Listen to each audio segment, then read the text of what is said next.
Just listen to this woman, y'all. Just one lie after the other. I'll let her speak and offer my commentary afterward, but just hear the lies she tells without even so much as a flinch.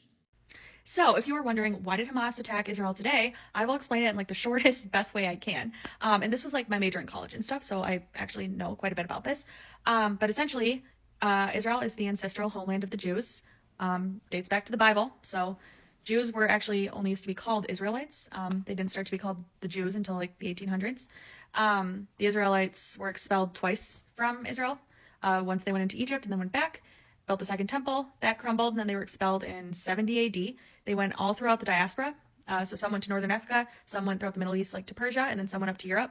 And after the Holocaust, a lot of Jews lost their homes, and the ones that survived didn't have anywhere to go. They didn't want to move back in next door to their anti-Semitic neighbors. So some went to South America, some went to America, and then some went to Israel. Israel at the time was under, it was called the Palestinian Mandate. So basically Britain controlled the land. It was like a territory that they controlled from like empire building basically. And that mandate was supposed to expire in May of 1948. So Israel, basically they promised Britain promised the land to two different people. They promised the land to the Palestinians and to the Jews. And the Arabs, Palestinians would not sign any peace deal that would give like 1 inch of territory to the Jews. So they were at a standstill. And that agreement is like kind of where the two-state solution comes from, if you've heard of that. So basically part of it was to be under Israeli control with land. Part of it was to be under Arab control with land. And then Jerusalem, so like the holiest city, was supposed to be like a neutral third space that was controlled by the UN.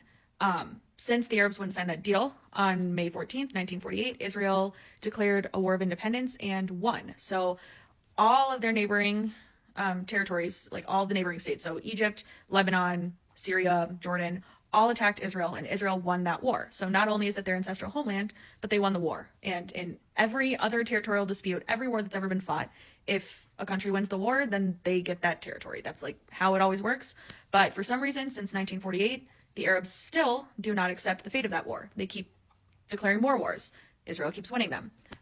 It's funny, a lot of people blame America for the reason that Israel won that first war. While we help them a lot now, we didn't help them in that first war. It's actually like a funny story I can tell about like where Israel got the weapons that they used to win that initial war. But yeah, since 1948, Israel's been a state.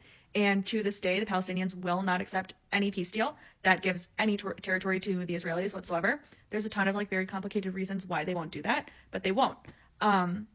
Some kind of peacefully exist. Neighboring Arab states have peace deals with Israel, but the actual like Gaza Strip and the West Bank do not, like they won't do a deal with Israel. And they teach their citizens to hate Israel. So there's a commonly known phrase in this sort of geopolitics that if the Palestinians stopped fighting tomorrow, there would be peace. And if Israel stopped fighting tomorrow, there would be no Israel. And we see that today. So that brings us to like, why did they attack today of all days? Well, it is the 50-year anniversary of the Yom Kippur War, which was another surprise attack. So they like anniversaries and they pay a lot of attention to that. It's also Shabbat, so it's a holiday. And well, it's like the Sabbath in Israel, so many people are not allowed to like even use technology. And then it's Sukkot, so it's a holiday too. So they like really hit them while it hurt.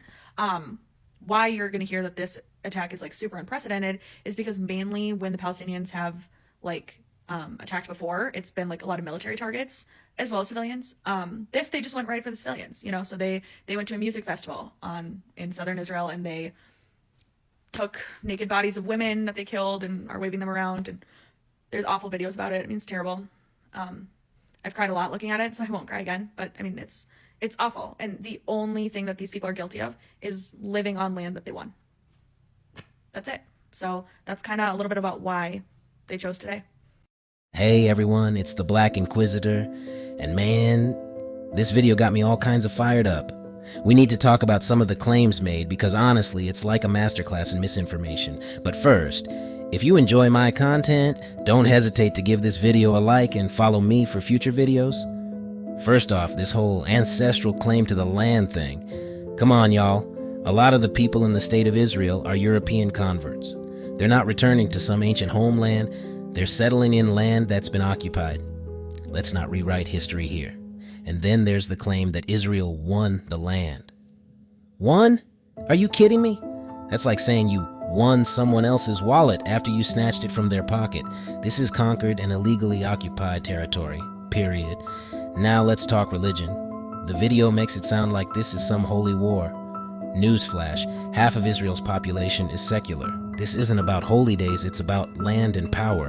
And let's not forget why Hamas even got involved, because of harm to Palestinian women, attacks on Al-Aqsa, and the Gaza siege. These aren't random acts.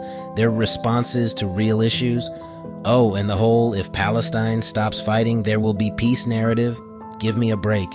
The IDF isn't exactly known for handing out flowers and candy. They harass and kill innocent people. Peace isn't a one-way street, folks, and don't even get me started on the 7-Day War. The video frames it like Israel was fighting for independence.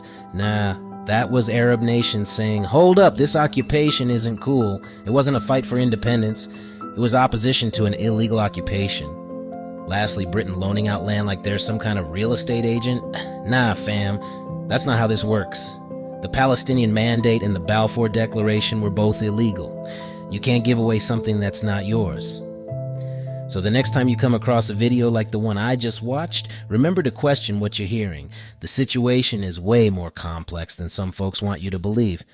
And let Esau tell it. He'll tell you how these Khazars are so innocent and how the Palestinians are the terrorists, as if they didn't invade them. Make it make sense. All right, that's it for now. Don't forget to like, share, and comment. Let's keep this conversation going.